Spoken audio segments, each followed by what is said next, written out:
আসসালামু আলাইকুম। কেমন আছেন সবাই? আজকে নিয়ে আসলাম আপনাদের মাঝে কম তেলে সেরা স্বাদের কাঁচা আমের টক ঝাল মিষ্টি আচারের রেসিপি নিয়ে। আজকে আমি কম তেল দিয়ে কিভাবে টক ঝাল মিষ্টি আচারটি তৈরি করব, অবশ্যই কিন্তু আপনারা একটি লাইক সহকারে ভিডিওটি না টেনে পুরো ভিডিও দেখবেন।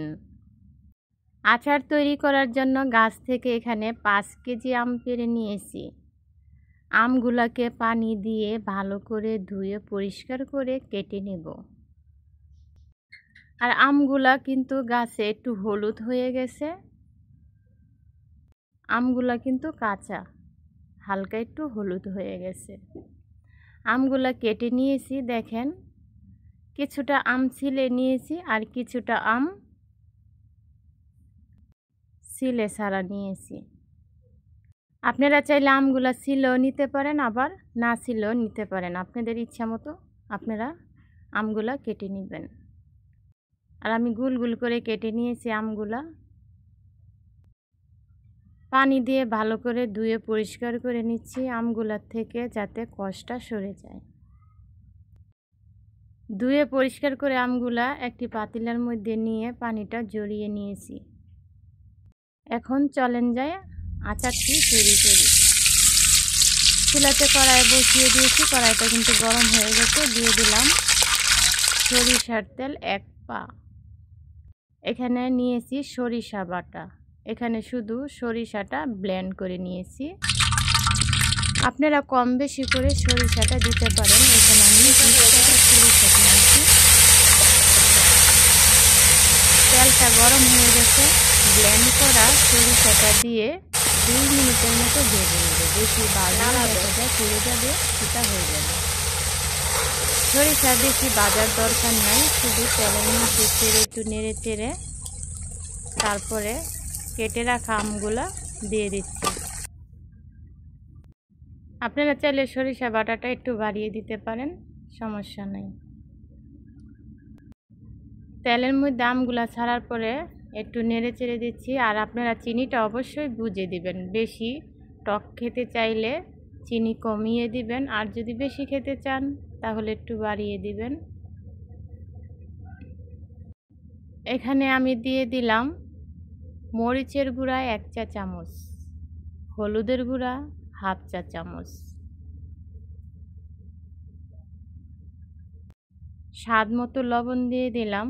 অবশ্যই লবণের পরিমাণটা বুঝে দিবেন। এখন নেড়ে চেড়ে আচারটাকে তৈরি করে নিব।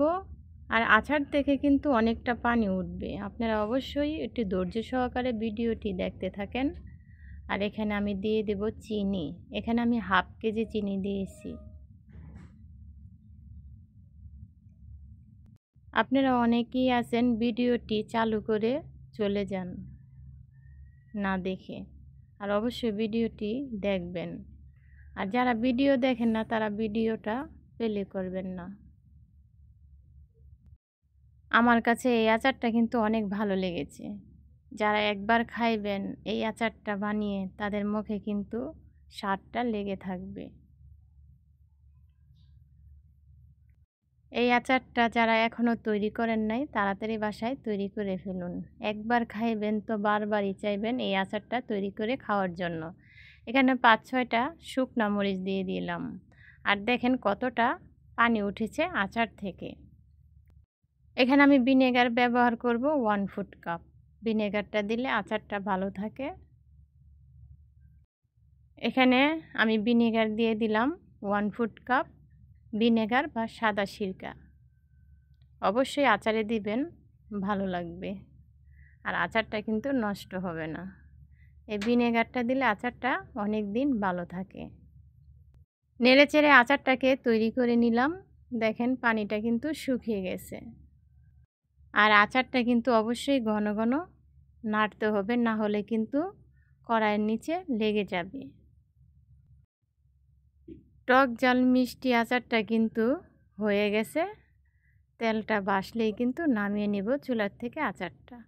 এখানে আমি 15 থেকে 16টা শুকনা মরিচ ভেজে নিলাম। আর এখানে নিয়েছি 5 ফোড়ন। মরিচের সাথে মশলাটা ভেজে নেবে। এখানে আমি বেশি কোনো মশলা ব্যবহার করি নাই, দোকান থেকে কিনে এনেছি, প্যাকেটের মশলাটাই ব্যবহার করেছি। এখানে সব কিছুই আছে। আর এদিকে কিন্তু নেড়েচেড়ে আচারটা তৈরি করে নিয়েছি। আর এখানে বেশি তেল ব্যবহার করিনি, অল্প তেল ব্যবহার করেছি। বেশি তেলটা কিন্তু ভাসবে না, হালকা হালকা কিন্তু তেলটা ভাসবে। মশলাটা গুঁড়া করে নিয়েছি, গুঁড়া করা মশলাটা দিয়ে দিলাম আচারের মধ্যে।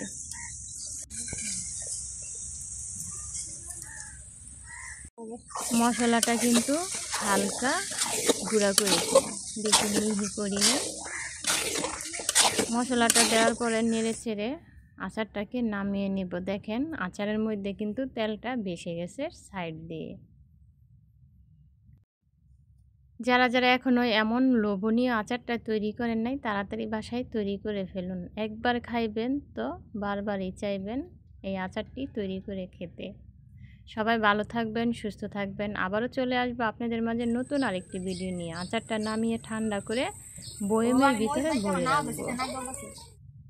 তো দেখেন আচারটা কিন্তু ঠান্ডা করে বয়মের ভিতরে ভরে রেখেছি। আল্লাহ হাফেজ।